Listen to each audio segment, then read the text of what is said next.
Hello बच्चों, good evening सभी के लिए। तो सभी बच्चे जल्दी से लाइव आ जाइए, फिर ये सेशन हम लोग स्टार्ट करेंगे। और आप सभी को पता है बच्चों कि इस टाइम हमारा क्या चल रहा है, मुझे बताने की ज़रूरत नहीं है। ठीक है, सॉल्यूशन वाला चैप्टर चल रहा है। लाइक शेयर कर देना, मन करता है तो। चाहते हो कि भाई मैं आपको रेगुलर बेसिस पर इसी तरीके से पढ़ाता रहूँ, अच्छी अच्छी वीडियोज़ प्रोवाइड करता रहूँ, तो कंजूसी मत किया करो। ठीक है, कैसे हो आप लोग सभी? बढ़िया हो? आज का टॉपिक आप लोगों ने देख ही लिया होगा। भाई आज हम लोग क्या डिस्कस करने वाले हैं, बताने की जरूरत नहीं है। ठीक है बच्चों, चलिए गुड इवनिंग। हिमांक क्या होता है? अगर आपसे कोई पूछे भाई फ्रीजिंग पॉइंट क्या है, हिमांक क्या है, तो आप क्या बताओगे? भाई फ्रीजिंग पॉइंट किसे कहते हैं? जिस पर कोई द्रव जम जाता है, अर्थात द्रव से ठोस में बदल जाता है, उसी ताप को क्या कहा जाता है? उसका फ्रीजिंग पॉइंट कहा जाता है। तो वह ताप जिस पर कोई द्रव ठोस में बदल जाता है, अर्थात वो जम जाता है, उस ताप को कहा जाता है फ्रीजिंग पॉइंट। जैसे आपने सुना होगा शुद्ध जल का जो हिमांक है वो 0 डिग्री सेल्सियस होता है। सभी बच्चों को पता होगा कि जो हमारा शुद्ध जल है, प्योर जल, अशुद्धियां नहीं होनी चाहिए, शुद्ध जल का जो हिमांक है वो 0 डिग्री सेल्सियस होता है। अगर आपको पता है तो कमेंट करो, नहीं पता तो कोई दिक्कत नहीं है। लेकिन यार हमें हिमांक से मतलब नहीं है, हमें किससे मतलब है? हिमांक अवनमन। जैसे आप लोगों ने क्वथनांक पढ़ा था कि जल का क्वथनांक 100 डिग्री सेल्सियस होता है। अगर जल में हमने कोई अवाष्पशील पदार्थ मिला दिया तो क्या हुआ था? क्वथनांक में वृद्धि हो गई थी। वैसा ही यहां पर होता, बट यहां पर क्या होता है? हिमांक अवनमन। अवनमन का मतलब कमी। ये तीसरा पॉइंट हमारा चल रहा है इस टाइम, हिमांक अवनमन। तो यहां पर आप क्या लिखोगे भाई? जल्दी से कमेंट करो अगर आप जानते हो तो। बहुत सिंपल डेफिनेशन है, किसी अवाष्पशील पदार्थ को, किसी अवाष्पशील पदार्थ को किसी विलायक में, किसी विलायक में घोलने पर, घोलने पर विलायक के हिमांक में, विलायक के हिमांक में कमी हो जाती है, कमी हो जाती है। यह कमी क्या कहलाती है बताइए? यह कमी हिमांक अवनमन कहलाती है। ठीक है, यह कमी हिमांक अवनमन उसी तरीके से है जैसे आप लोगों ने क्वथनांक उन्नयन पढ़ा है, वैसे ही बच्चों हिमांक अवनमन है, इसमें और उसमें कोई दिक्कत नहीं है। ठीक है ना, आसानी से आप इसको समझ सकते हो अगर आपने उसको समझ लिया है तो। ठीक है, ठीक है ना, ठीक है। हिमांक, यह कमी हिमांक अवनमन कहलाती है। बड़ी सिंपल सी डेफिनेशन है। इससे पहले हमने उसमें क्या लिखाया था क्वथनांक उन्नयन में, कि किसी अवाष्पशील पदार्थ को किसी विलायक में घोलने पर विलायक के क्वथनांक में जो वृद्धि होती है उसे क्वथनांक उन्नयन कहा जाता है। उन्नयन का मतलब क्या होता है? अधिक, वृद्धि। और अवनमन का मतलब क्या होता है? कमी। ठीक है, जैसे जल का आपने हिमांक पढ़ा भाई 0 डिग्री सेल्सियस होता है, लेकिन अगर आपने कोई अवाष्पशील पदार्थ मिला दिया तो क्या अब भी उसका हिमांक उतना ही रहेगा? नहीं, उसमें कमी हो जाएगी। तो जो कमी हो रही है ना, उसी को हिमांक अवनमन कहते हैं बच्चों। ठीक है ना। अगर मैं यहां पर आपसे बोलूं, थोड़ा सा जैसे हम लोगों ने उधर डिस्कस किया, कुछ नया नहीं पढ़ा रहा हूं, अगर आपने क्वथनांक उन्नयन क्लियर कर रखा है तो उसी तरीके से बनेगा। ठीक है ना, कोई नई चीज नहीं है। ठीक है, यहां पर भी वही लिखोगे, किसी विलयन का हिमांक अवनमन, किसी विलयन का हिमांक अवनमन विलेय की अणु सांद्रता के, विलेय की अणुक सांद्रता, जो हमने सीएम उधर दिखाया था, शायद सभी को पता होगा, चीफ मिनिस्टर, विलेय की अणुक सांद्रता सीएम के समानुपाती, समानुपाती होता है। ठीक है, यही तो हमने बोला था। इससे पहले क्या बोला था?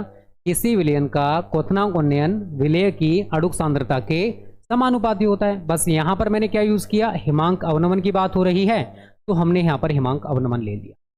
कोई नया चीज यहां पर देखने को मिला? नहीं ना। आगे लिखिए, यदि हिमांक अवनमन, यदि हिमांक अवनमन डेल्टा टी एवं विलेय की अणुक सांद्रता विलेय की अणुक सांद्रता क्या हो? विलेय की अणुक सांद्रता CmO2। ठीक है, तो यहां पर आप क्या लिखोगे? Delta T proportional Cm। तो यही तो हमने उधर भी किया था बच्चों। बताइए यहां तक हमने कुछ नया किया? सभी कमेंट करो, जितने भी बच्चे लाइव हो, क्या हमने यहां पर कुछ नया किया? नहीं किया ना, सब कुछ वही है जो हमारा अब तक चल रहा था। कुछ नया हमने यहां पर करने का प्रयास नहीं किया है। ओके, ठीक है ना। चलिए चलिए, इसका स्क्रीनशॉट लेना चाहते हो तो ले सकते हो, क्योंकि अभी हमने कोई नई चीज़ डिस्कस नहीं की है, वही सब कुछ पुराना चल रहा है। अब यहाँ पर इसको हटाओगे तो कोई ना कोई कांस्टेंट आएगा। तो यहाँ पर आता है आपका KF, F का मतलब फ्रीज, CM। यहाँ KF क्या है? यहाँ KF है आपका हिमांक अवनमन स्थिरांक। किसका? विलायक का हिमांक अवनमन स्थिरांक। अब देखो, अगर मैं आपसे यहाँ पर एक छोटी सी बात बोलूँ बच्चा, कि अगर आपको हिमांक अवनमन निकालना है, एक आपको विलयन दे रखा है हिमांक अवनमन, अगर आपको निकालना है डेल्टा टी, तो आप कैसे निकालोगे? बताइए, अगर आपको हिमांक अवनमन निकालना है तो कैसे निकालोगे? बता सकता है कोई बच्चा? बताइए। आसान है यार, कैसे निकालोगे? देखो समझना, मैंने क्या बोला कि हिमांक अवनमन का मतलब है कमी। इसका मतलब विलायक का हिमांक ज़्यादा होगा, और जब हमने विलयन बना लिया तो उसका हिमांक कम होगा। सीधी सी बात है ना। तो यहां पर हम क्या करेंगे? विलायक का हिमांक जो है, विलायक का हिमांक, इसको मैं T मान लूं, आपका जो मन करे आप वो मान सकते हो। तो विलायक के हिमांक में से हम विलयन के हिमांक को घटा देंगे, माइनस विलयन का हिमांक। इसको आप T' मान सकते हो, T0 मान सकते हो, जो आप मानना चाहते हो मान सकते हो, क्योंकि यहां पर विलायक का हिमांक विलयन के हिमांक से ज्यादा होगा। क्यों होगा? क्योंकि विलयन के हिमांक में कमी हो रही है। वहां पर उन्नयन वृद्धि हो रही थी, यहां पर कमी हो रही है। इसी वजह से वहां पर हमने क्या किया था क्वथनांक उन्नयन के लिए? विलयन का क्वथनांक माइनस विलायक का क्वथनांक। बट यहां पर क्या होगा बच्चा? विलायक के हिमांक में से विलयन का हिमांक हमको घटाना पड़ेगा, तब जाकर हमें हिमांक अवनमन मिलेगा कि हिमांक में कितनी कमी हुई है। ठीक है ना। तो कोई बड़ी बात यहां तक किसी भी बच्चे को मेरे को नहीं लगता लग रही होगी। यहां तक सबको क्लियर है? आगे की कहानी वही है जैसा हम लोग डिस्कस करते आ रहे हैं। ठीक है, चलिए आगे लिखिए। इसको आप इक्वेशन फर्स्ट बना दीजिए। आगे वही विलायक की मात्रा को, विलायक की मात्रा को 100 ग्राम के सापेक्ष, 100 ग्राम के सापेक्ष व्यक्त करने पर विलेय की अणुक सांद्रता, विलेय की अणुक सांद्रता निम्न होगी, निम्न होगी। क्या होगी? 100 ग्राम के सापेक्ष आप उसको व्यक्त कर रहे हो। ठीक है, तो CM वही भार बट्टे अणुभार, विलेय का भार बट्टे विलेय का अणुभार बट्टे विलायक आयतन तेजी में होता है। बट यहां पर हमने उसको 100 ग्राम के सापेक्ष व्यक्त किया है। किसके सापेक्ष व्यक्त किया बच्चा? 100 ग्राम के सापेक्ष व्यक्त किया है। तो हम क्या करेंगे? विलायक की मात्रा बटे 100, बस इतना आप लोग यहां पर कर दोगे तो ये वैल्यू आपकी ऊपर पहुंच जाएगी। 100 इंटू स्मॉल w बटे capital W into small m। ये हमारी विलेय की अणुक सांद्रता निकल के यहां पर आ चुकी है। तो बताओ यहां तक मैंने कुछ नया किया?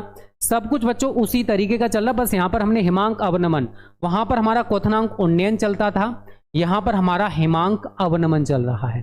यहां तक क्लियर है सभी को? तो मेरे को जल्दी से कमेंट कर दो। अब हमें कुछ नहीं करना, ये जो CM का वैल्यू आपका निकला है इसको आप उठा के यहां पर रख दो। बस ये वाली वैल्यू आप यहां पर उठा के रख दो तो हमारे पास एक फॉर्मूला निकल के आ जाएगा। यहां तक मेरे को नहीं लगता किसी भी बच्चे को दिक्कत हो रहा होगा। यहां तक सबको क्लियर है? जितने बच्चे लाइव हो क्लियर हो जाना चाहिए भाई, टिपिकल चीज नहीं है, बड़ी सिंपल सी चीज चल रही है जिसको आप आसानी से समझ सकते हो। ओके, क्लियर सभी को? यहां तक कमेंट ना हो। इसके ऊपर भी न्यूमेरिकल्स आते हैं, वो भी हम लोग डिस्कस करेंगे, टेंशन ना लो, बस समझने की कोशिश करो जो भी आपको समझाया जा रहा है। ठीक है, क्लियर है सभी को? चलिए आगे की कहानी वही, CM का मान समीकरण 1 में रखने पर। CM का मान समीकरण 1 में रखने पर, ठीक है। क्या था बच्चा? वो था हमारा डेल्टा टी बराबर KF इंटू CM। तो CM अभी हम लोगों ने क्या निकाला है, ये रहा 100 इंटू स्मॉल w बटे 100 इंटू स्मॉल w बटे capital W into small m। ये क्या निकल के आया बच्चा? ये डेल्टा टी का मान निकल के आ गया। आप चाहो तो यहां से इसका अड़ुभार भी निकाल सकते हो। तो m अगर आप यहां से निकालोगे, m क्या आएगा, इसको यहां पहुंचा दो 100 into KF into small w बटे capital W into delta T, ठीक है। ये m का मान अगर हम यहां से विलेय का अड़ुभार निकालना चाहते हैं तो वो हम यहां से निकाल सकते हैं। अगर आपको सारी चीजें इसमें नहीं पता है, जैसे KF हमारा क्या है, हिमांक अवनमन स्थिरांक है। KF क्या है? हिमांक अवनमन स्थिरांक है, ठीक है। स्मॉल w क्या है? विलेय का भार। डेल्टा टी क्या है? हिमांक अवनमन। डेल्टा टी क्या है? हिमांक अवनमन है। और कुछ रह गया भाई? KF हो गया, स्मॉल w, m आपको पता है विलेय का अड़ुभार है। m क्या है? विलेय का अड़ुभार। और जो कैपिटल W है ये क्या है हमारा? विलायक का भार। विलायक का भार। अगर आपको नहीं पता है तो हमने ये जो फॉर्मूला बनाया है, क्या हमने कोई नया फॉर्मूला इन्वेंट किया है? अगर मैं आपसे पूछूं, नहीं यार, जो हम लोगों ने पढ़ रखा था क्वथनांक उन्नयन में उसी तरीके से हम लोग चले हैं। बस यहां पर नई चीज क्या है भाई? फ्रीजिंग पॉइंट क्या होता है? अगर मैं आपसे पूछूं भाई फ्रीजिंग पॉइंट क्या है, तो वह ताप जिस पर कोई द्रव जम जाता है उसको फ्रीजिंग पॉइंट कहा जाता है, अर्थात द्रव से ठोस में बदल जाता है उसको फ्रीजिंग पॉइंट कहा जाता है। हिमांक अवनमन क्या होता है? अगर हमने उस विलायक में कोई अशुद्धि मिला दी, कोई अवाष्पशील पदार्थ मिला दिया, तो अब उस विलायक के हिमांक में कमी हो जाएगी और जो कमी होगी उसी को हिमांक अवनमन कहा जाता है।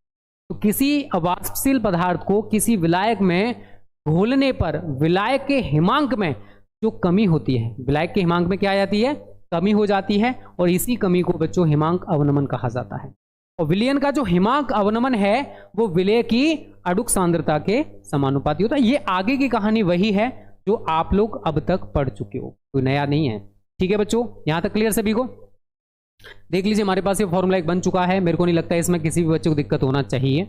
आगे की कहानी वही चलेंगे भाई। उससे पहले देखो कल है 8 अक्टूबर, तो जो बच्चे अभी तक क्रैश कोर्स या फिर हमारा अक्टूबर न्यू बैच दोनों को अभी एक ही फी में मिल रहा है, अभी तक आपने अगर क्रैश कोर्स या फिर अक्टूबर न्यू बैच ज्वाइन नहीं किया है तो कल लास्ट डेट है। कल के बाद आपको भाई क्रैश कोर्स या फिर अक्टूबर न्यू बैच दोनों आपको मिल रहे हैं। इसके लिए आपको 999 या फिर उससे एबव आपको पे करना पड़ेगा। लास्ट डे ऑफर है, इसके बाद आपको 899 देखने को नहीं मिलेगा। तो जो बच्चे 899 में क्रैश कोर्स ज्वाइन करना चाहते हैं उनके लिए कल का लास्ट डे है। कल के बाद आपको एक्स्ट्रा ही फी पे करनी पड़ेगी, तो ज़्यादा मत सोचो। इसमें आपको शुरू से लाइव क्लासेस, क्रैश कोर्स की क्लासेस, सब कुछ आपको इसी में मिलेगा। नोट्स आपके लिए रहेंगे, प्रैक्टिस सेट आपके लिए रहेंगे, मॉडल पेपर आपके लिए रहेंगे, ठीक है। आईएमपी क्वेश्चन जो कराते हैं भाई वो भी आपको विद सॉल्यूशन आपको मिलेगा। सब कुछ आपको इसमें मिलने वाला है, तो ज़्यादा टाइम वेस्ट मत करो, इस नंबर पर कांटेक्ट कर लो। और कूपन कोड ये कल तक के लिए ही वैलिड है, क्रैश 20। कल के बाद एप्लीकेशन में आपको ज़्यादा ही पे करना पड़ेगा, ठीक है।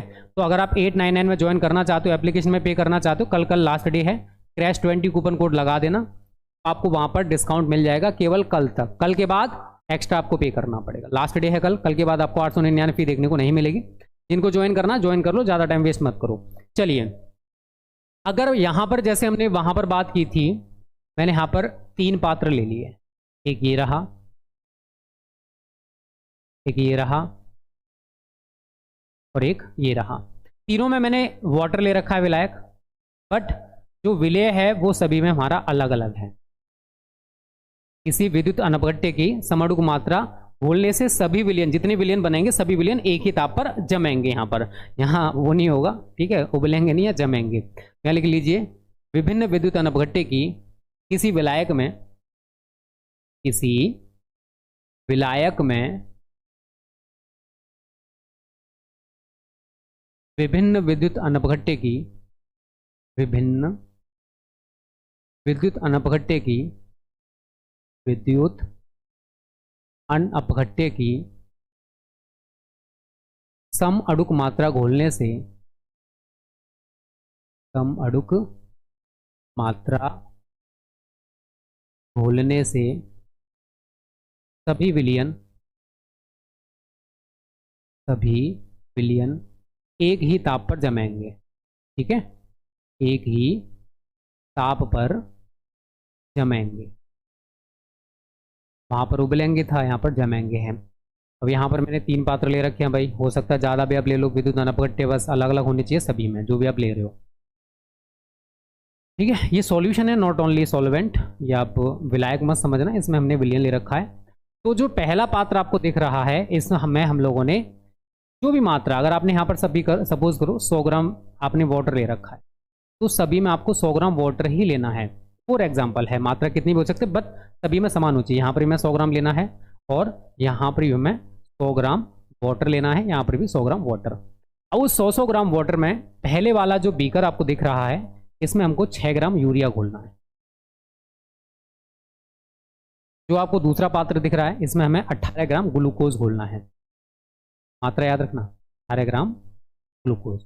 और जो तीसरा पात्र है, इसमें हमें 34.2 ग्राम स्यूक्रोस या चीनी घोलनी है, स्यूक्रोस या चीनी। ठीक है, अब क्या होगा भाई, सर मात्राएं तो सभी में अलग अलग हैं। अगर मैं इसकी मात्रा देख रहा हूं तो मेरे पास 6 ग्राम यूरिया है ओनली। अगर मैं ये देख रहा हूं तो भाई यहाँ पर 18 ग्राम ग्लूकोज है। सर यहाँ पर 34.2 ग्राम स्यूक्रोस है।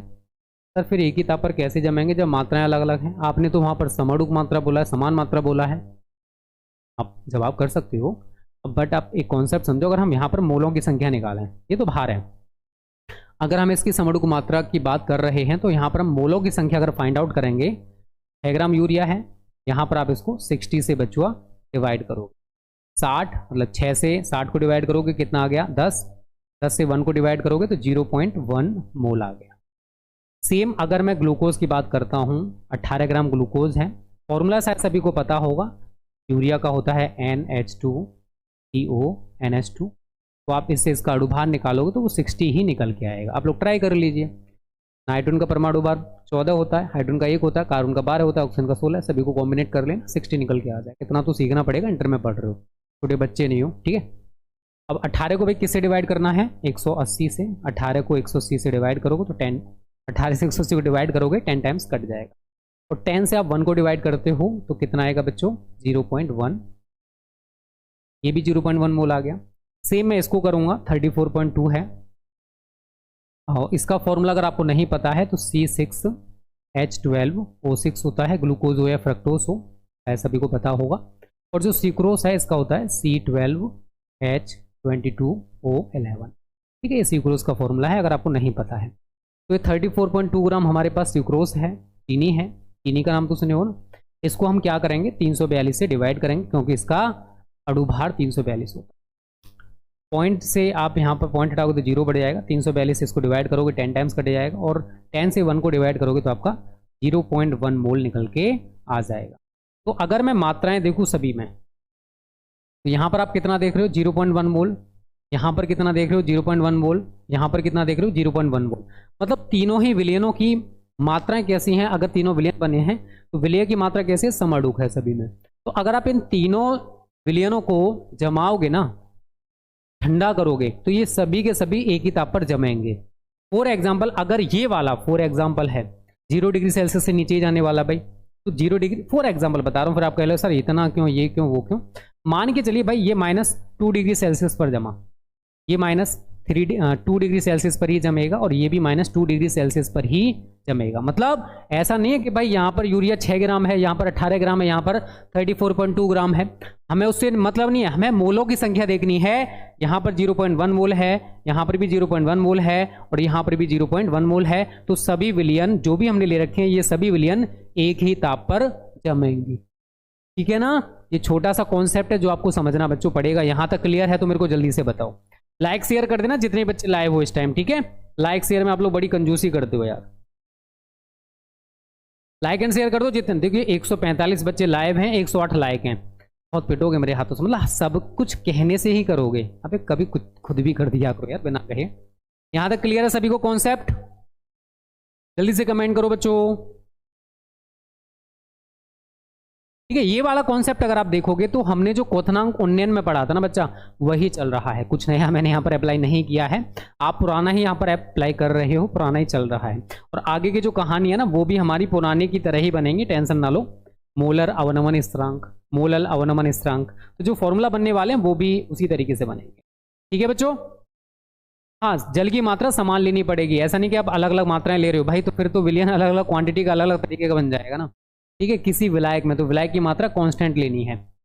ठीक है, क्लियर है बच्चों? गुड्डू कुमार चौधरी पीपीटी लेकर नहीं पढ़ाएंगे, समझ नहीं आता भाई तुम्हारे? पीपीटी लेके पढ़ाएं सर, विदाउट पीपीटी पढ़ाया करो। थोड़ी बुद्धि है या नहीं है तुम लोगों में? पीपीटी से ज़्यादा समझ आएगा या इससे समझ में आएगा? भगवान ने दिमाग दे रखा है थोड़ा सा, उसे यूज़ कर लिया करो। पीपीटी से समझ में आ जाए, जो लिखा हुआ है उसे समझाया नहीं आता है, अंडरस्टैंड? ऐसे ज़्यादा समझ में आता है। तो ये प्रैक्टिकल हमने बहुत सारे बच्चों पे किया है। ओके, हाँ न्यूमेरिकल्स आते हैं, इसके ऊपर न्यूमेरिकल्स बहुत हैं, मैं अभी न्यूमेरिकल्स भी आपको कराऊंगा, टेंशन मत लो। ठीक है बच्चों, ये हो गया। अभी देखो, अभी हम लोग क्या करेंगे, अभी हमने क्या किया भाई, ये फॉर्मूला एक निकाला था, ये वाला 100 ग्राम के सापेक्ष, आप सभी ने देखा। अभी मैं यहाँ पर दो छोटी छोटी डेफिनेशंस और बनाऊंगा जिनके ऊपर न्यूमेरिकल्स आप लोगों को देखने को मिलेंगे। एक होता है मोलर अवनमन स्थिरांक या ग्राम अड़ुक अवनमन स्थिरांक, डाल लीजिए मोलर या फिर ग्राम अड़ुक अवनमन स्थिरांक, अवनमन स्थिरांक। तो यहां पर जो विलायक की मात्रा है वो कितनी लेनी है? 100 ग्राम। 100 ग्राम विलायक में किसी विद्युत अनपघट्य, विद्युत अनपघट्य का मतलब ऐसा विलय जो विलयन में आयनों में विघटित ना हो, आयनों में न टूटे, उसको क्या कहा जाता है? विद्युत अनपघट्य कहा जाता है। पता होगा। अगर मैं बात करता हूं मोलल की, एक होता है ना, मैंने दो चीज बताई थी आपको, एक मोलर और एक मोलल, अगर आपने पढ़ रखा है तो शायद सभी को पता होगा। ठीक है, मोलर का मतलब ग्राम अणु, मोलल अवनमन स्थिरांक, दोनों में आपने अंतर क्या देखा था? अगर आप मेरे साथ रेगुलर स्टडी कर रहे हो तो मेरे को बताओ। एक है मोलर मतलब ग्राम अणुक अवनमन स्थिरांक और एक है मोलल अवनमन स्थिरांक। दोनों में पता है बच्चा अंतर क्या है? कि जो मोलर अवनमन स्थिरांक है, यहां पर जो विलायक की मात्रा है वो 100 ग्राम लेनी है और यहां पर जो मात्रा है ना वो 1000 ग्राम लेनी है। बस इतना सा अंतर है दोनों में, अदरवाइज दोनों के दोनों बिल्कुल सिमिलर हैं। ठीक है ना, देख लीजिए यहां तक पहले, फिर मैं आपको आगे डिस्कस कराऊं। ज़्यादा टिपिकल नहीं है, बड़ी आसान है, बस समझने की कोशिश करो। जब तक आप लोग समझने की कोशिश नहीं करोगे तब तक आपको ये चीज़ें टिपिकल लगेंगी। ओके, क्लियर है यहां तक सभी को? सभी कमेंट करो जितने भी लाइव हो।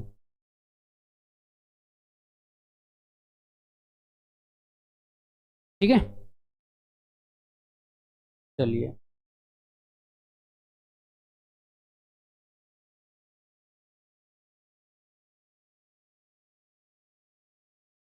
आगे बढ़े फिर। ठीक है, यहाँ पर यही लिखोगे 100 ग्राम विलायक के सापेक्ष आप इसको व्यक्त करो, कितने के सापेक्ष? 100 ग्राम विलायक के सापेक्ष। तो 100 ग्राम विलायक में, 100 ग्राम विलायक में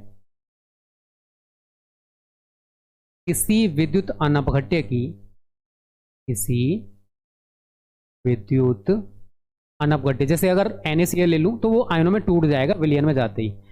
ठीक है, Na+Cl-। लेकिन अगर हमने ग्लूकोज ले लिया, अगर हमने सिक्रोज ले लिया तो ये आयनों में विघटित नहीं होते। तो 100 ग्राम विलायक में किसी विद्युत अनपघट्य, तो ग्लूकोज फ्रक्टोज सिक्रोज क्या है? विद्युत अनपघट्य हैं। विद्युत अनपघट्य की 1 ग्राम अणु, 1 ग्राम अणु का मतलब जानते हो सभी? बताइए, 1 ग्राम अणु का मतलब सभी को पता होगा शायद, मेरे को इतना तो विश्वास है। तो 100 ग्राम विलायक में किसी विद्युत अनपघट्य की 1 ग्राम अणु, 1 ग्राम अणु का मतलब क्या होता है 1 मोल। कितने बच्चों को पता है कि भाई 1 ग्राम अणु का मतलब 1 मोल होता है? सभी को पता है? सभी को पता है यार, इतना तो मैं विश्वास कर सकता हूँ, ठीक है, इतने तो आप समझदार हो। तो 100 ग्राम विलायक में किसी विद्युत अनपघट्य के 1 ग्राम अणु या फिर 1 मोल को घोलने से हिमांक में जो कमी आती है, उसे क्या कहते हैं भाई? कमी आती है उसे क्या कहेंगे, जल्दी से बताओ। हिमांक में जो कमी आती है, जल्दी से बताओ, उसको क्या कहेंगे? सीधी सी बात है, लिख रहा है ऊपर, क्या कहेंगे? कमी आती है उसे मोलर अवनमन स्थिरांक कहते हैं। मोलर अवनमन स्थिरांक कहते हैं, ठीक है।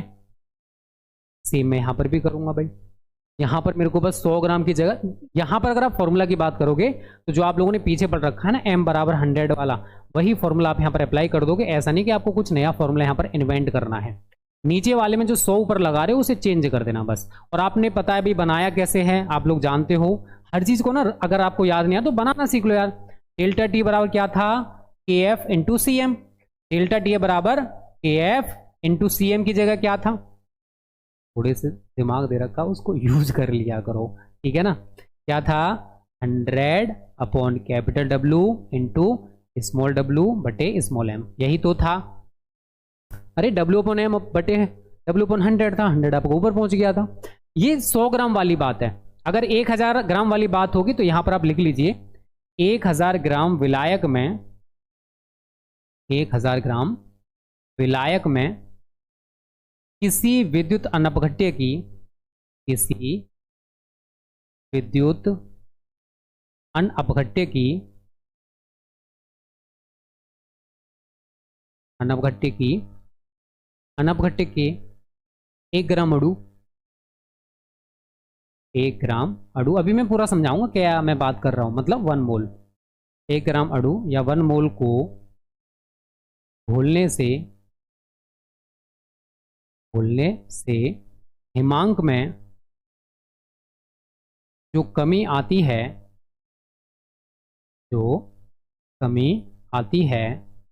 उसे क्या कहते हैं? उसे मोलल अवनमन स्थिरांक कहते हैं। उसे मोलल अवनमन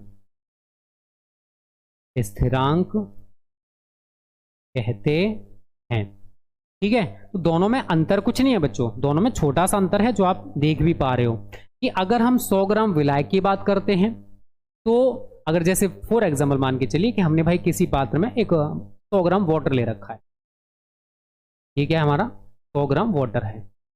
अब हमने क्या किया भाई, इसमें यूरिया का 1 ग्राम अणु मिला दिया।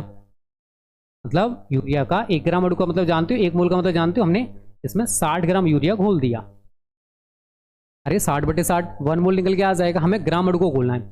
अब इस 60 ग्राम यूरिया को घोलने के बाद इस विलायक के हिमांक में जो कमी हुई उसको कहा जाता है मोलर अवनमन स्थिरांक। अगर मैं इसकी जगह पर 100 ग्राम की जगह अगर मैंने 1000 ग्राम कर दिया, विलायक की मात्रा को बढ़ा दिया, भाई हिमांक में कमी तो आएगी बट कम आएगी अब, ठीक है। तो 1000 ग्राम में यूरिया उतना ही लेना है 60 ग्राम। अब जो कमी होगी उसको मोलल अवनमन स्थिरांक कहते हैं। बस ये अंतर है दोनों में, अदरवाइज कोई भी अंतर आप देख नहीं सकते हो। 1 ग्राम अणु का मतलब आप लोग जानते हो 1 मोल। अगर आपको किसी भी विलय का निकालना है तो जो मात्रा है उसकी उसमें उसके अणुभार से डिवाइड कर दो तो आपको उसकी ग्राम अणु में या फिर मोल में मात्रा मिल जाएगी, ठीक है ना बच्चों। हम इसके लिए अगर यही फॉर्मूला बनाए तो क्या बनेगा भाई, m बराबर 100 की जगह 1000 यहां पर पहुंचा दो इसे, into KF into small w बटे डेल्टा टी गुणा कैपिटल W। ये मोलल अवनमन स्थिरांक के लिए हमारा फॉर्मूला निकल के आ जाएगा। तो ये फॉर्मूला कैसे बन रहा है वो आप सभी की समझ में आ रहा होगा कि हमने ऊपर वाला कैसे बनाया भाई, 100 ग्राम के सापेक्ष जब हमने विलायक की मात्रा को रिप्रेजेंट किया। अगर हम 1000 के सापेक्ष व्यक्त कर रहे हैं तो ये वाला फॉर्मूला बन जाएगा। तो मोलर या ग्राम अणुक अवनमन स्थिरांक किसे कहते हैं ये आपकी समझ में आ गया। मोलल अवनमन स्थिरांक किसे कहते हैं ये भी आपके समझ में आ गया हो। छोटी छोटी बातें हैं जो आपको समझनी पड़ेंगी, ठीक है ना। अब इनके ऊपर कुछ न्यूमेरिकल्स आते हैं, वो हम लोग अब डिस्कस करेंगे। पहले यहां तक बताओ सबको क्लियर है? तो यहां तक क्लियर है बच्चों? सभी कमेंट करिए जल्दी से, लाइक और शेयर कर देना, नहीं तो पिटोगे मेरे हाथों से बहुत सारा, ठीक है। सभी को समझ आ गया ना? अभी देखो 200 प्लस लाइक नहीं पहुंचे। इतने गंदे बच्चे हो यार तुम लोग, मतलब क्या बोले तुम्हारे बारे में। इतने बच्चे लाए वो, बट ऐसा लगता है लाइक का मेरे से ले लेना। चलो तो 2 रुपये मैं सभी को दे दूंगा, 2 रुपये टॉफी दिला दूंगा, ठीक है, अगर चाहते हो तो। हद है यार, बताओ इतनी मेहनत के साथ कोई बंदा पढ़ाए फिर भी क्या बोला तुमसे। थोड़ा सा बस इसे समझ लो। चल ये पीडीएफ बेटा ऑलरेडी अगर पेड ग्रुप में ऐड हो तो ऑलरेडी ऐप में अपडेट है, ये सब कुछ विलियन वाला चैप्टर अपडेट है ऑलरेडी। चेक एक बार चेक कर लिया करो है या नहीं है, ठीक है। पीडीएफ देख लिया करो ऐप में, ये सब कुछ अपडेट कर रखा है, ठीक है बच्चों। तो जो बच्चे हमारे नए आए हैं, अभी अभी जुड़े हैं, बिल्कुल कोई दिक्कत नहीं, एक बार थोड़ा थोड़ा देख लो। हमारा सॉल्यूशन वाला चैप्टर चल रहा है। हिमांक किसे कहते हैं? जिस ताप पर कोई द्रव जम जाता है ना, उसको क्या क्या कहा जाता है? उसका हिमांक कहा जाता है। जैसे जल का हिमांक 0 डिग्री सेल्सियस होता है।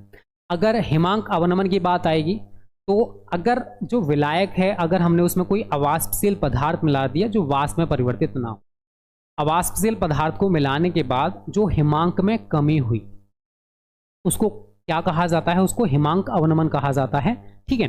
अब विलयन का जो हिमांक अवनमन है वो विलय की अणुक सांद्रता के समानुपाती होता है, अर्थात वो सांद्रता पर डिपेंड करता है।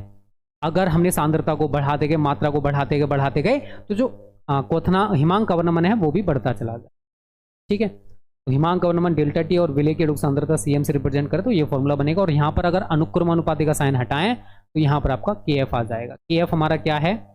अगर मैं आपसे बोलूँ KF क्या है? हिमांक अवनमन स्थिरांक किसका? विलायक का। अगर आपको हिमांक अवनमन निकालना है तो भाई आप सभी ने क्या देखा कि हमने विलायक में कोई अवाष्पशील पदार्थ मिला दिया, अब वो क्या बन गया? विलयन। विलयन जो बना है उसके हिमांक में कमी आएगी। तो अगर आप हिमांक अवनमन कितनी हिमांक में कमी हुई है वो देखना चाहते हो तो आपको क्या करना है? जो विलायक का हिमांक है उसमें से विलयन के हिमांक को घटा दीजिए तो आपको हिमांक अवनमन बच्चों मिल जाएगा। अगर विलायक की मात्रा को 100 ग्राम के सापेक्ष व्यक्त करें तो विलय की अणुक सांद्रता कुछ इस टाइप से होगी। तो मैंने आपको बता दिया विलय का भार बटे विलायक की मात्रा 100 ग्राम के सापेक्ष व्यक्त करो तो W/100 कर दो, ठीक है। उसके बाद मैंने ये फॉर्मूला आपको बना के समझाया भाई।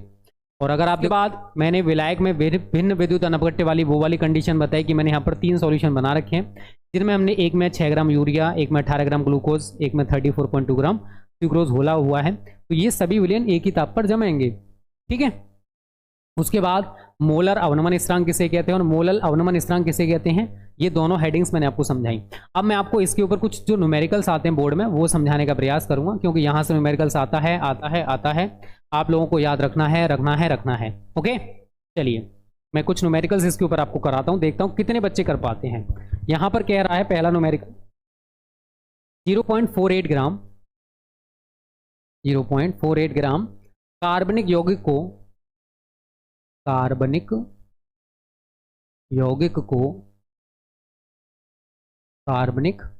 को 10.6 ग्राम बेंजीन में, ये विलायक है हमारा, 10.6 ग्राम बेंजीन में घोलने पर हिमांक में 1.8 डिग्री सेल्सियस की कमी हुई।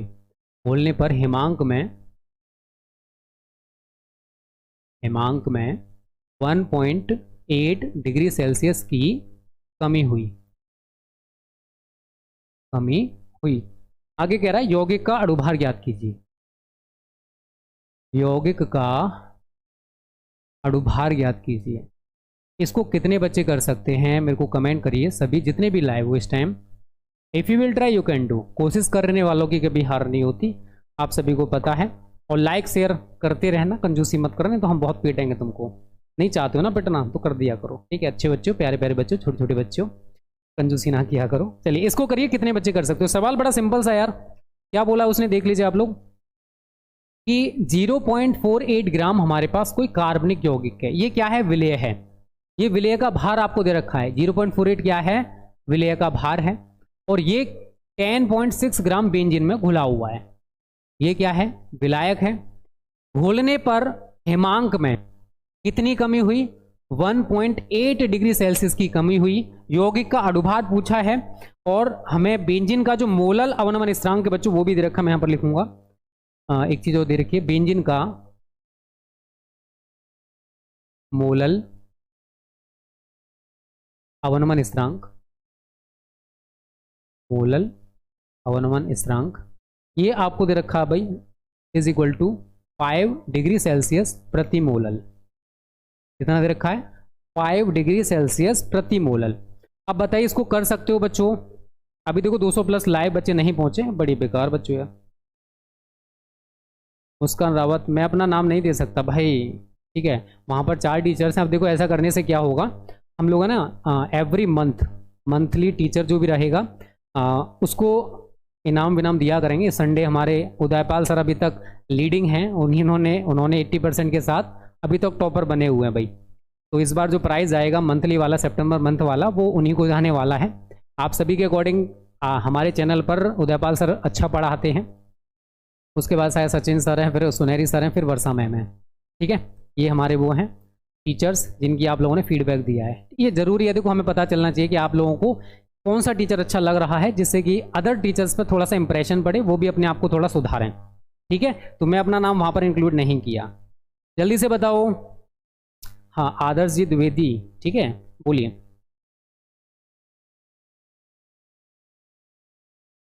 देखिए जल्दी से बताओ भाई, ये वाला करो। इसका आंसर अगर आपको आता है तो मेरे को जल्दी से बताओ भाई। न्यूमेरिकल्स देखो किसी भी बुक की आप उठा सकते हो, ठीक है, जो आपके पास रेफरेंस बुक है उसके न्यूमेरिकल्स करो। एनसीईआरटी है तो एनसीईआरटी के न्यूमेरिकल्स करो। पीवाईपी आप उठा के देखोगे तो यार आपको इसी टाइप के न्यूमेरिकल्स बहुत सारे देखने को मिलेंगे। आपके पास कोई भी बुक हो, एक्स वाई जेड, बस बुक होनी चाहिए, उसमें न्यूमेरिकल्स होने चाहिए, आप उनको करिए। इसी टाइप के न्यूमेरिकल्स दे रखे होंगे। अब ऐसा नहीं कि भाई कोई डिफरेंट बुक है तो उसमें कोई डिफरेंट टाइप का हुआ, टॉप पैटर्न यही रहेगा। टिपिकल न्यूमेरिकल्स भी यहाँ से आते हैं, मैं ये नहीं बोलूँगा नहीं आते हैं, वो मैंने प्रैक्टिस सेट में दे रखे हैं सॉल्यूशन वाले चैप्टर में। जो बच्चे हमारे पेड हैं उनको पता होगा, तो वहाँ पर आप न्यूमेरिकल्स को लगाओ। जो बच्चे हमारे पेड हैं, मैंने प्रैक्टिस सेट विलियन वाले चैप्टर का आई थिंक दे रखा है, अगर नहीं दे रखा तो मैं एक बार चेक करूँगा, उसे अपडेट कर दूंगा। तो वहाँ से आप इन न्यूमेरिकल्स को लगा लेना, ज़्यादा से ज़्यादा न्यूमेरिकल्स लगाना, ठीक है बच्चों। हो गया सभी का या नहीं हुआ? नहीं, सिकंदर मैं अच्छा नहीं हूँ भाई ठीक है, बहुत बढ़िया पढ़ाते हो, धन्यवाद भाई। सभी टीचर अच्छा पढ़ा। देखो रुचि, सभी कोशिश तो अपनी तरफ से अच्छा करते हैं, बट डिपेंड करता है कि हम सामने वाले बच्चे को कितना सेटिस्फाई कर पाते हैं। अब मैं भी देखो, अगर मैं बात करूँ एक्सपीरियंस की, तो मेरे को भी 10-11 साल हो गए, बट शकल देख के ऐसा लगता है जैसे 1-2 साल से पढ़ा रहा हूँ। मैं 2011 से टीच कर रहा हूँ भाई, 2011 से पढ़ा रहा हूँ, ठीक है। उम्र पे मत जाना, शकल देख के लगता नहीं है कि मेरी उम्र, छोड़ो चलो क्या तारीफ करें। चलिए अब देखो इसको करोगे कैसे, मैं थोड़ा सा आपको यहाँ पर समझाऊंगा। ये क्या दे रखा है, विलेय का भार, मतलब स्मॉल w 0.48 ग्राम, 10.6 ग्राम बेंजीन। बेंजीन क्या है, विलायक है, और विलायक का भार कैपिटल W आपको कितना दे रखा है इसने, 10.6 ग्राम। उसके बाद घोलने पर हिमांक में 1.8 डिग्री सेल्सियस की कमी हुई। तो ये क्या है, हिमांक अवनमन डेल्टा टी 1.8 डिग्री सेल्सियस। यौगिक का अणुभार m पूछा है। बेंजीन का मोलल अवनमन स्थिरांक ये क्या दे रखा आपको, Kf कितना है, 5 डिग्री सेल्सियस प्रति मोलल। अब देखो मोलल वाली कंडीशन है, आपको वही वाला फॉर्मूला 1000 वाला फॉर्मूला यहाँ पर अप्लाई करना है। आप सभी ने फॉर्मूला याद कर लिया होगा, नहीं किया है तो कर लो। क्या निकालना है, m बराबर 1000 गुणा Kf गुणा स्मॉल w बटे डेल्टा टी गुणा कैपिटल W। एक बार मैच कर लो, यही है ना, क्योंकि मैंने यहाँ पर बनाया है Kf into W delta T into capital W। ये वाला फॉर्मूला हमें यहाँ पर अप्लाई करना है। सारी चीज़ें आपको दे रखी हैं भाई, बस उन वैल्यूज़ को लगा दीजिए, ठीक है, सारी वैल्यूज़ को लगा दीजिए। आपको जो दे रखी हैं तो 1000 है, Kf हमें कितना दे रखा भाई, 5 दे रखा है। स्मॉल w की बात करूँगा तो 0.48 दे रखा है। कैलकुलेशन को सीखे, चाहे वो फिजिक्स हो चाहे न्यूमेरिक केमिस्ट्री हो, न्यूमेरिकल्स बेटा दोनों में आपको देखने को मिलेंगे, और न्यूमेरिकल्स कब कर पाओगे, जब आप खुद से उनको करने का प्रयास करोगे। ठीक है, डेल्टा टी कितना भाई 1.8 है, तो मैं यहाँ पर 1.8 लगा दूंगा। और कैपिटल डब्ल्यू कितना भाई आ गया, अरे 10.6 है, ठीक है। 1 पॉइंट 2 पॉइंट ऊपर 2 पॉइंट खत्म।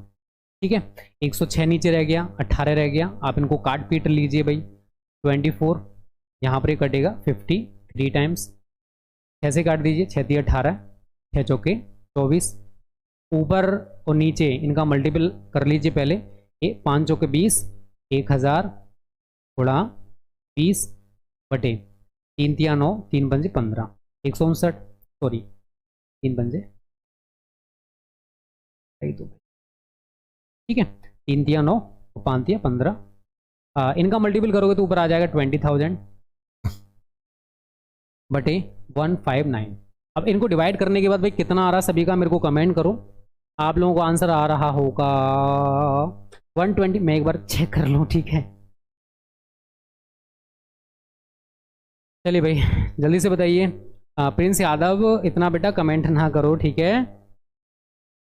1 माइनस करो, किस में से 1 माइनस करें भाई, सही तो कर रहे हैं, ठीक है। चलिए आ गया ना सभी का आंसर, अब कैलकुलेशन कर लो, थोड़ी सीख भी लो, ठीक है। अब लाइक भी कर दो, नहीं किया हो कर दो जल्दी से, ठीक।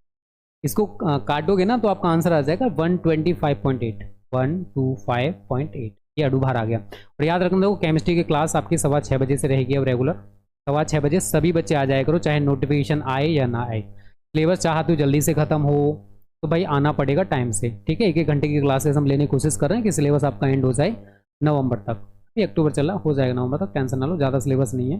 ये तो 15 दिसंबर लास्ट बोला था, उसके बाद आपका रिवीजन चलेगा, एप्लीकेशन में भी यही प्रोसेस रहेगा, ठीक है। जो बच्चे पेड हैं, ये हमारा क्वेश्चन हो जाएगा।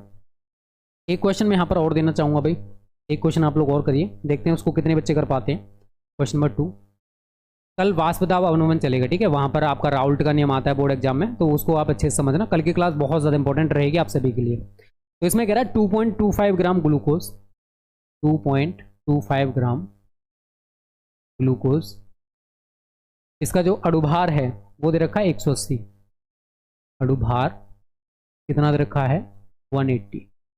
उसके बाद कह रहा है को 25 ग्राम जल में घोलने पर, को 25 ग्राम जल में घोलने पर हिमांक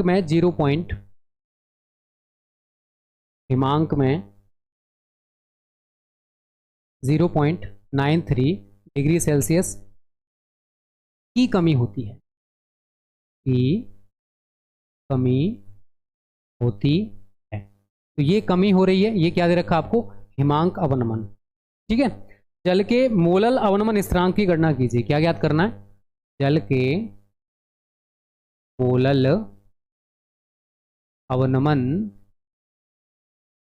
स्थिरांक की गणना कीजिए, स्थिरांक की गणना कीजिए। इसको कितने बच्चे कर सकते हो, कमेंट करना जरा। इसको कर सकते हो सभी बच्चे, यस और नो।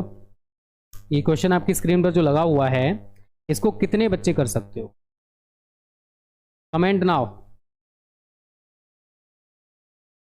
केवल वही कमेंट करें जो कर सकते हैं, सभी कमेंट मत करना, ठीक है। सबकी आवाज़ नहीं आ रही, कुछ अलग से आवाज़ आ रही।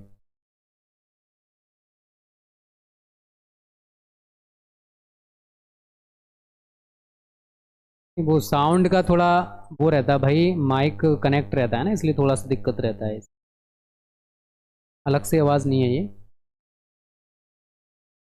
जी सर मैं कर दूंगी, या मैंने ईयरफोन लगा रखे, टेक्निकल क्या नहीं, ईयरफोन को निकाल दो, थोड़ा सटर सटर आता है बाद में जब बोलने के बाद, ठीक है। वो थोड़ा सा इश्यू रहता है माइकों के साथ, ये वायरलेस माइक होते हैं इसलिए थोड़ा दिक्कत रहता है, ठीक है।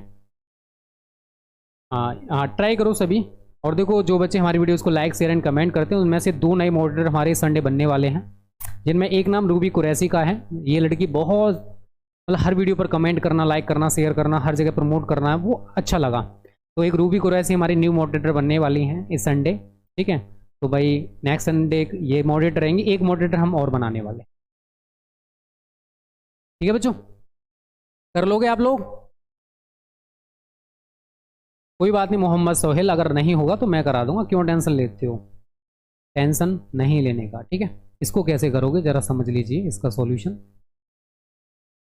इसने हमसे कहा है कि 2.25 ग्राम ग्लूकोज है, ये क्या है हमारा विलेय है। स्मॉल w कितना दे रखा है 2.25 ग्राम। ग्लूकोज का अणुभार m कितना दे रखा आपको 180। 25 ग्राम जल में विलायक की मात्रा कैपिटल W कितना है 25 ग्राम है। इतने डिग्री सेल्सियस की कमी हो गई, तो ये क्या दे रखा आपको बताइए, डेल्टा टी हिमांक अवनमन 0.93 डिग्री सेल्सियस, और KF आपको फाइंड आउट करना है।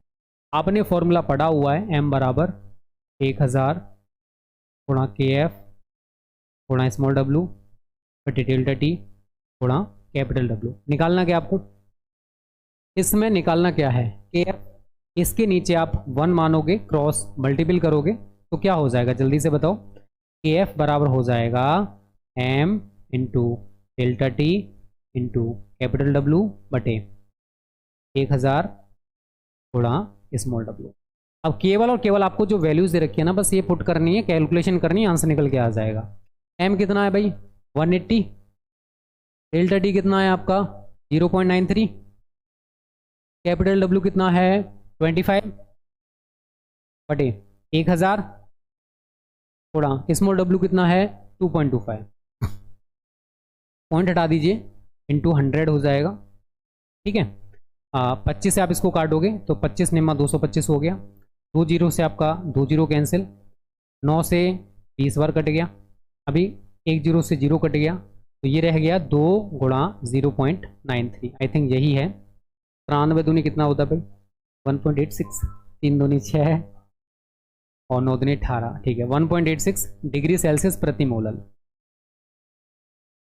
ये हमारा AF निकल के आ जाएगा। वैसे मैंने आंसर बता दिया, वैसे मेरे को आंसर नहीं बताना था, बट हो गया गलती भाई, एडजस्ट कर लो। तो ये है बच्चों हमारा नेक्स्ट क्वेश्चन है, ठीक है। आज की क्लास में यहीं पर ख़त्म करूँगा क्योंकि नेक्स्ट क्लास आपका होगा, थोड़ा सा लेट हो सकता है।